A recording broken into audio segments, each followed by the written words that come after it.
இன்றைக்கி ஃப்ரைடேயோட mini vlog தான் பார்க்க போகிறோம். ஸோ காலையில் எழுந்திரிச்சு குளிச்சாச்சு. ஸோ லக்ஷயா கலெக்ஷன்லேருந்து எனக்கு தோடும் செயினும் சென்ட் பண்ணியிருந்தாங்க. ஸோ அதை தான் இன்றைக்கி போட்டு போனேன். ஸோ எனக்கு இந்த தோடு நல்லா இருக்கா இல்லை செயின் நல்லா இருக்கான்னு சொல்லிட்டு கீழே மறக்காமல் கமெண்ட் பண்ணுங்கள். அதுக்கப்புறம் இன்றைக்கி அம்மாவும் வந்திருக்காங்களா, அதனால வெளியில் போகலான்னு சொல்லிட்டு பிளான் பண்ணியிருந்தோம். ஸோ எங்கன்னா வடபழனி முருகன் கோயிலுக்கு தான் போகிற மாதிரி பிளானில் இருந்தோம். அதுக்கப்புறம் வீட்டிலலாம் சாமினா கும்பிட்டுட்டு விளக்கு போட்டாச்சு. இன்றைக்கி வெள்ளிக்கிழமைனால அம்மா இருக்கிறனால அம்மா காலையிலே தோசைக்கு குருமானா பண்ணிட்டாங்க. ஸோ அவங்க சாப்பிட்டதுக்கப்புறம் நான் ஒரு தோசை ஊற்றி ஸோ சாப்பிட்டாச்சு. அதுக்கப்புறம் வடபழனி முருகன் கோயிலுக்கு போயிருந்தோம். இன்றைக்கி வெள்ளிக்கிழமைனால ரொம்பவும் கூட்டமாக இருந்துச்சு. சாமியாக நல்லபடியாகவே பார்த்தாச்சு. மதியானம் ஏடிபியில் தான் லஞ்சு சாப்பிட்லான்னு சொல்லிட்டு இருந்தோம். நிறைய பேர் கேமராமேன் யாருன்னு சொல்லி கேட்டிருந்தீங்க. என்னோட ஹஸ்பண்ட் தான் கேமராமேனு.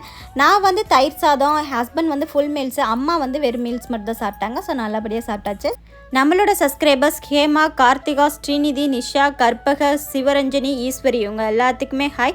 ஸோ இந்த வீடியோ பிடிச்சா லைக் பண்ணுங்கள், ஷேர் பண்ணுங்கள், மறக்காமல்